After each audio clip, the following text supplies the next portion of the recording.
Buckle up, everyone, because today we are taking a deep dive into a true automotive legend. Well, maybe legend's the wrong word, but you get the idea.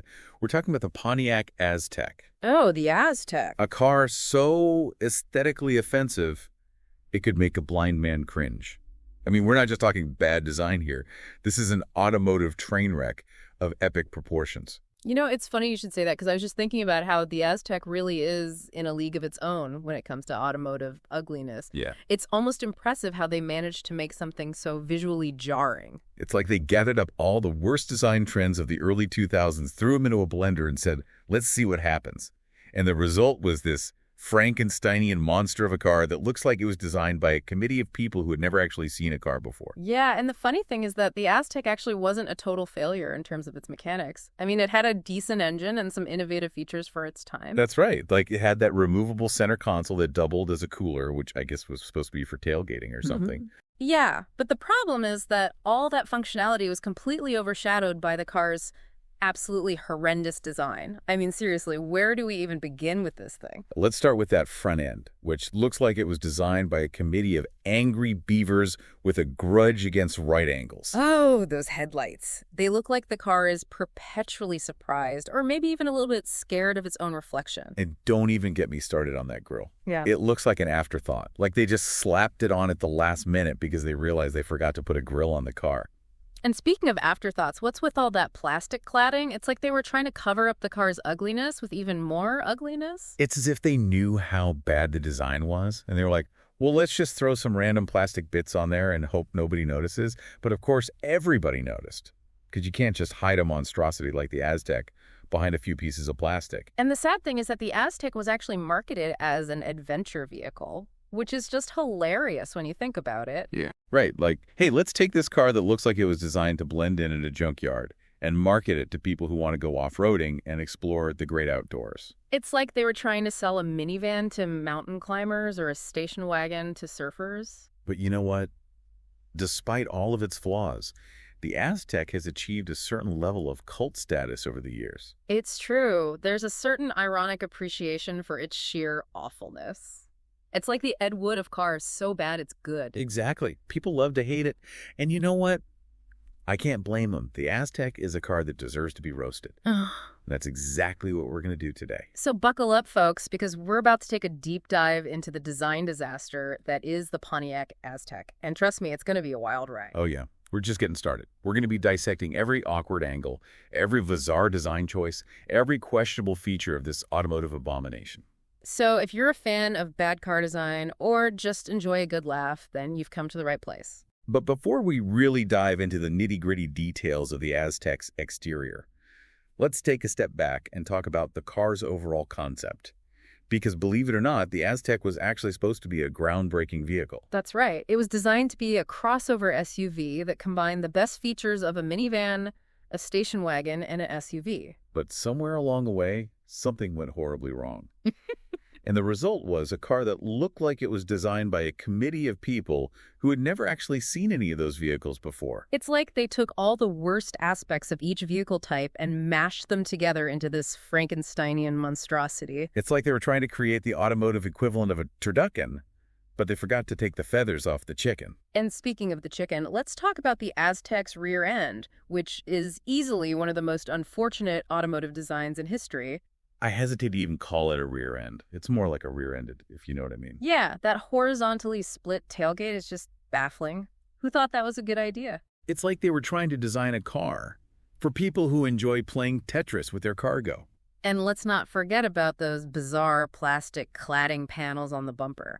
It's like they were trying to protect the car from itself. It's like they knew the design was so bad that they needed to add some extra armor to shield it from the inevitable mockery. But you know, the side profile might be even worse. It's this awkward mishmash of minivan, station wagon, and melted Play-Doh. It's like they couldn't decide what kind of car they wanted to make, so they just threw all the ideas into a blender and hit puree. And the result? A vehicle that looks like a rejected concept car from a dystopian future where good taste is outlawed. And then there's that roofline.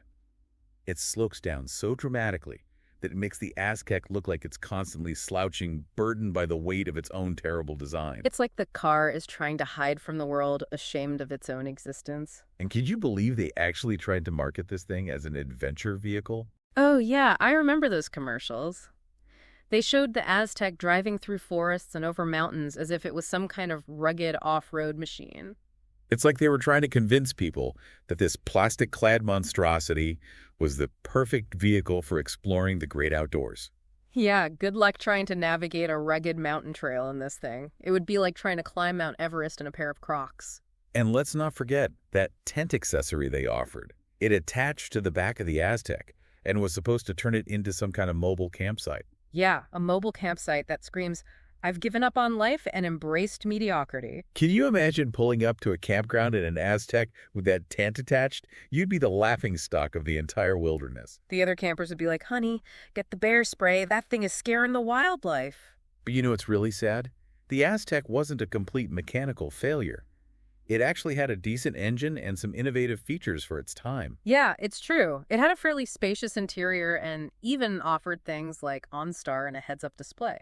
But all of that was completely overshadowed by its horrendous design and nonsensical marketing. It's like they took a perfectly functional vehicle and then decided to dress it up in a clown suit and call it an adventure mobile. The Aztek is a prime example of how good intentions can go horribly wrong when it comes to car design. And it's a reminder that no amount of marketing can salvage a product that's fundamentally flawed. So let's raise a glass to the Pontiac Aztek. The car that proved that just because you can design something doesn't mean you should. Cheers to that. Okay, so we've roasted the Aztek's exterior pretty thoroughly. Oh, we've only just begun. But what about the inside of this automotive enigma? Oh boy, the interior. It's like they took all the leftover parts from a 90s video game console and said, let's make a dashboard. It really is something else, isn't it? That dashboard is just a bizarre jumble of angles and textures. And the ergonomics. Don't even get me started. Yeah. You practically need a degree in contortionism to reach the radio controls. And what about that infamous center console cooler? The Aztek's one claim to fame, I guess. Yeah, the cooler, I've always wondered who they were actually trying to appeal to with that feature. Right. Like, did they really think people were going to be taking this thing tailgating? I can just imagine some poor sap pulling up to a football game in their Aztek with a six-pack of lukewarm soda in that cooler. And everyone else is like, dude, what is that? It's like the automotive equivalent of showing up to a black tie event in sweatpants. But hey, at least you've got cold soda, right? I guess. But you know what's even more baffling than the cooler? The fact that they tried to market this thing as an adventure vehicle. Oh, yeah. The marketing for the Aztek was truly something special, wasn't it? So they looked at this car, this thing, and said, you know what, this screams adventure. Ruggedness. Let's put it in some commercials driving over mountains and through forests. And people will totally buy it, right? Yeah, no, not so much. I mean, imagine trying to take this thing off-road. It would probably fall apart before you even hit the first bump. Those plastic cladding panels would be rattling off left and right. And that sloping roofline. Forget about it. You wouldn't be able to fit a decent-sized backpack in there, let alone any actual camping gear. So yeah, the Aztek as an adventure vehicle, not so much. But you know what's funny? Despite all of its flaws, the Aztek has developed a bit of a cult following over the years. It's true. There are people out there who genuinely appreciate the Aztek for its so bad it's good aesthetic. It's become an icon of automotive weirdness. No. And you know what? I kind of respect that. Yeah. There's something to be said for a car that's so unapologetically itself, even if itself happens to be a complete design disaster. The Aztek is a reminder that not all cars need to be sleek and stylish. Sometimes it's okay to be a little bit different, a little bit quirky, even if it means being the butt of a few jokes. But hey, at least the Aztek gave us something to laugh about, right? So we've pretty much torn apart every aspect of the Aztek's design. I think it's safe to say we've given it a thorough roasting. But all kidding aside, what do you think the Aztek's legacy really is? I mean, this car was a flop, but it's also become kind of a cultural icon in a weird way. Yeah, it's definitely earned a place in automotive infamy. It's like the poster child for how not to design a car. And you know what? It's kind of fascinating how something so objectively bad can become so memorable. Right. Like, it's been over 20 years since the Aztek was discontinued, but people are still talking about it. It's become this weird sort of anti-legend. I think it speaks to the power of design, whether good or bad. The Aztek is a testament to the fact that design can evoke strong emotions, even negative ones. It's a car that people love to hate. And it's also a reminder that even major car companies like General Motors can make huge mistakes. Yeah, I mean, the Aztek was a major gamble for Pontiac, and it backfired spectacularly. It's a cautionary tale about the importance of market research and understanding your target audience.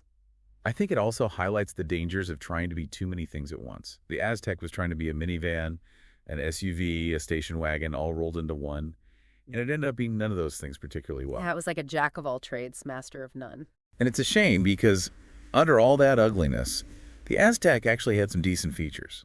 It had a relatively spacious interior, a comfortable ride, and a fairly reliable engine. Yeah, but all of that was completely overshadowed by its horrendous exterior design. It's like putting lipstick on a pig. Exactly.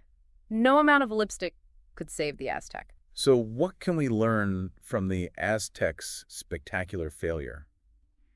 Well, I think the biggest takeaway is that design matters a lot. Hmm. You can have the best engine in the world, the most innovative features, all the bells and whistles you can imagine. But if your car looks like it was designed by a committee of blindfolded kindergartners, it's not going to sell. It's a hard lesson, but it's an important one. And I think the Aztek is a great reminder of that. So let's all pour one out for the Pontiac Aztek, the car that taught us that sometimes it's better to be beautiful than to be practical. And that sometimes the best way to learn from your mistakes is to laugh at them. Thanks for joining us on this deep dive into the world of the Pontiac Aztek. We hope you've enjoyed this hilarious and slightly disturbing journey into the depths of automotive design. Until next time, keep your design standards high and your sense of humor even higher.